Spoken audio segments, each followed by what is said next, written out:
மறுமையிலே நாம் வெற்றி பெறுவதற்கு அல்லாஹ் ரபுல் ஆலமீன் தன்னுடைய தூதர் மூலமாக ஏராளமான வழிகளை நமக்கு கற்றுத் தந்திருக்கின்றான்.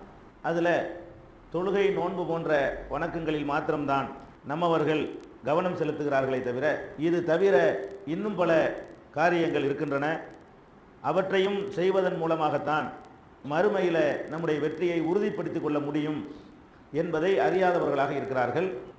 அதில் ஒரு நல்லறம் என்னவென்று சொன்னால், ஒரு மனிதனுக்கு நாம் கடன் கொடுத்து விட்டால் அந்த கடனை தள்ளுபடி செய்வது அல்லது அந்த கடனிலே ஒரு பகுதியை விட்டு கொடுப்பது அல்லது அந்த கடனை திருப்பிச் செலுத்துவதற்கான அவகாசத்தை கொஞ்சம் அதிகப்படுத்தி கொடுப்பது, இந்த மாதிரியான காரியங்கள் மூலமாக மறுமை வெற்றி நிச்சயமாகும் என்று நபிகள் நாயகம் ஸல்லல்லாஹு அலைஹி வஸல்லம் அவர்கள் பல சந்தர்ப்பங்களிலே பல்வேறு நிகழ்ச்சிகளின் மூலமாக நமக்கு சொல்லித் தருகிறார்கள்.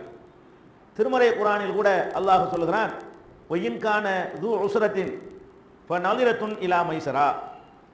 உங்களிடத்திலே கடன் வாங்கிய ஒருவன் சிரமப்படுபவனாக இருந்தால், உங்கள்கிட்ட கடன் வாங்கின ஒருத்தன் கஷ்டப்படுபவனாக இருந்தால், ஃபநலிரத்துன் இலா மைஸரா, அவனுக்கு வசதி வருகிற வரைக்கும் நீங்கள் அவகாசம் கொடுக்க வேண்டும்.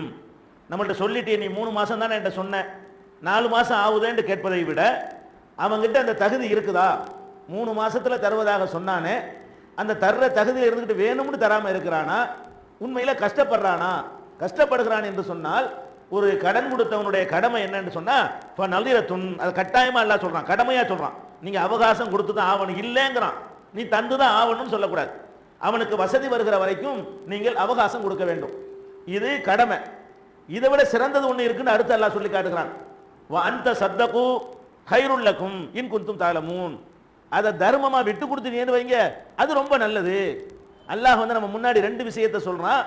ஒன்று, அவகாசம் கொடுக்கிறது கடமை, விட்டு கொடுத்துட்டேன்னு வை, அது சிறந்தது. இன் குந்தும் தாலமூன், நீங்கள் இதை புரிந்து கொள்ளக்கூடியவர்களாக இருந்தால், ஒன்று அவகாசம் கொடுங்க இல்லாதவனுக்கு, அல்லது அவனுக்கு இல்லைன்னு தெரிஞ்சா சரி போப்பா நீ தர வேண்டியதில்லை, கடன் தானே வாங்கினேன், நான் கேட்க மாட்டேன், விடு, நான் மன்னிச்சிட்டேன் அப்படின்னு சொல்லி நம்மிடத்தில் வாங்கிய கடனை மன்னித்து விடுவது உங்களுக்கு சிறந்தது என்று அல்லாஹ் சொல்றான். என்று அல்லாஹ் ரபுல் ஆலமீன் திருமறை குர்ஆன் மூலமாக இந்த வாங்கிய கடனை விட்டு தருவது, அவகாசம் தருவது அல்லது குறைச்சி வாங்குறது என்பதை ஒரு சிறந்த அறமாக நமக்கு சொல்லி காட்டுகிறான்.